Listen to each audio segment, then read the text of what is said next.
Hola, buenas. Voy a responder una pregunta que me hicieron aquí en un comentario en un video de YouTube acerca de cómo vería el paralelismo entre Johannes Kaiser y, por ejemplo, algunos grupos de la nueva derecha europea, o nueva entre comillas, como puede ser el lepenismo en Francia. Y la verdad es una buena pregunta porque no es tan simple de contestarse. Porque por un lado, efectivamente, el surgimiento de la nueva derecha o llamada extrema derecha por la prensa en Europa es muy fuerte, pero no es tan nuevo. Si bien en los últimos 4 o 5 años ha venido creciendo, increciendo.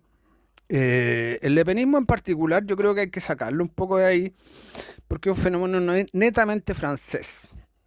A pesar de que gran parte de las ideologías que tenemos nosotros en este país vienen de Francia, el lepenismo no se ha podido exportar, es algo muy franchute, muy propiamente francés, ni siquiera en Bélgica.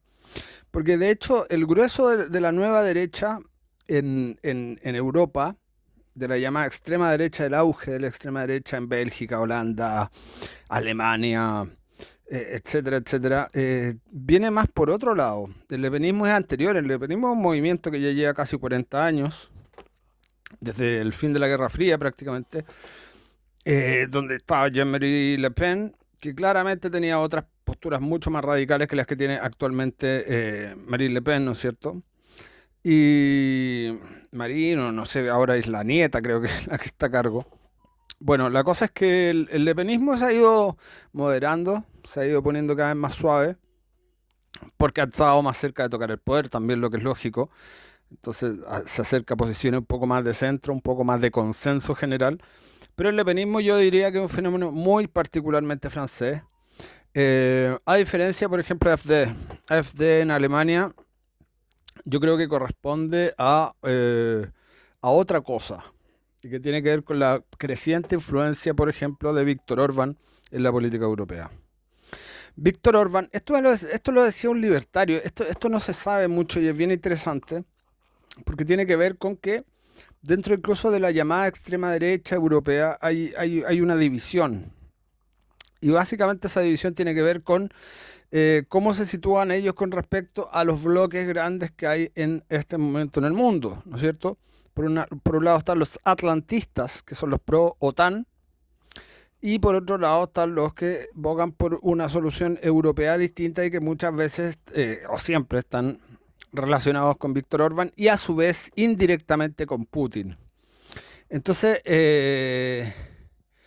la pregunta de la relación o el paralelismo que uno pudiera ver entre Johannes Kaiser y el lepenismo en Francia, yo creo que no va tanto por ahí, ya sea por sus casos particulares o porque, como digo, es un tema netamente francés que tiene mucho que ver con el rol que piensa que juega Francia, el acervo cultural, el orgullo francés frente al mundo anglosajón, por ejemplo.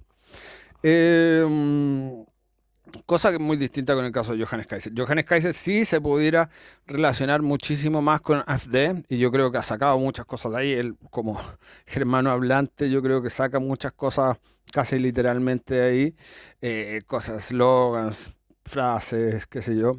Y también de grupos de Austria, donde él vivía, y de Suiza, de germano hablante, digamos.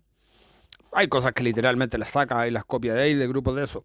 Además, Johannes Kaiser es una persona que, a pesar de que nunca le preguntan este tema, él, el que lo sigue desde hace mucho tiempo, siempre ve y siempre sabe que él tenía una admiración bastante clara por Putin y sobre todo por Víctor Orbán. Entonces, si uno quiere ver una clave geopolítica en la diferencia que hay entre José Antonio Caz y Johannes Kaiser, puede ir por ese lado, ¿ah? Porque José Antonio Caz claramente es pro Estados Unidos, digamos, pro occidental, mientras que Johannes en esos términos se mueve mucho más sinuosamente, nunca se va a decantar, nunca va a decir, oh no, yo soy pro Putin, pero es mucho más relativista cuando le preguntan. Incluso tiene por ahí un clip bien interesante haciendo un análisis geopolítico al respecto en la radio El Conquistador, donde tiene un programa él hablando y ojo que parece un panegírico de Rusia, o sea, es de los pocos políticos chilenos que yo he visto relativizando los puntos, diciendo que acá hay unos problemas que vienen de antaño, que esto no es una locura de Putin, que esto no es que Putin sea Hitler, no es que se haya vuelto loco, sino que son cosas que vienen arrastradas de hace tiempo y que no estaban bien resueltas, desde la época de la Unión Soviética, etcétera.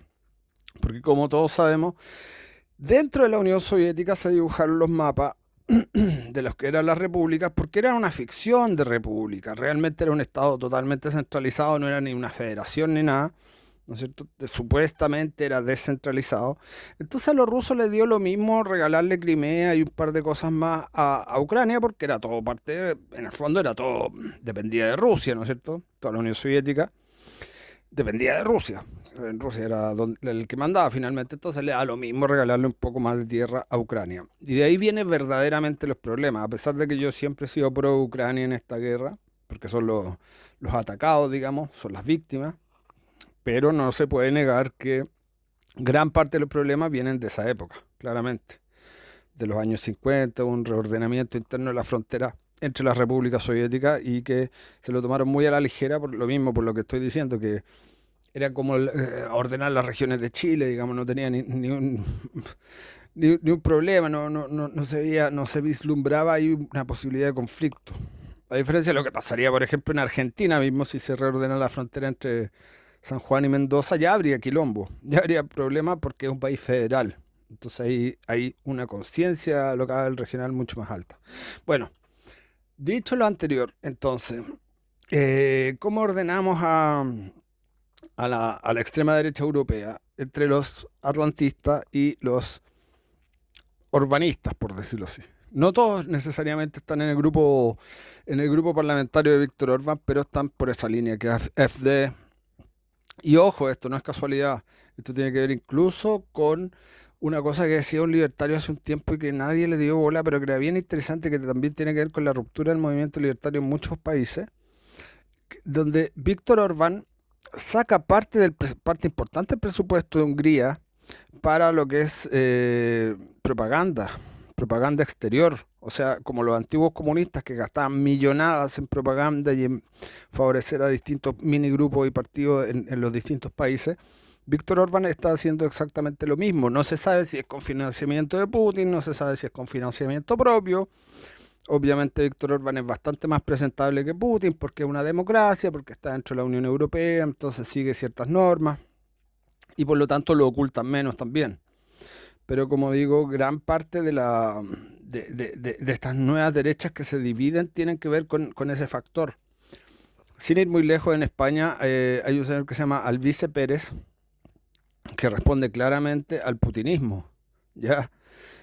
Sí, directamente. Y esa fue la gran diferencia que tenían con respecto a Vox. Más allá, en el fondo no tienen ninguna gran diferencia. Los discursos son muy parecidos, etcétera. Ese mismo fenómeno se está repitiendo acá, ¿no es cierto? Y obviamente se pueden limar las asperezas porque al día de hoy la distancia entre Estados Unidos y Rusia no es tal distancia como la que había cuando estaba Biden, ¿no es cierto? Que Biden era un proguerra, Biden era uno de los principales, una de las personas que más fomentó la ayuda a Ucrania y el establecimiento de una guerra permanente en esa zona. Al día de hoy se supone que Trump está un poquito más cerca de Putin y por lo mismo esas diferencias dentro de la extrema derecha se pueden ir acotando. Muchas gracias.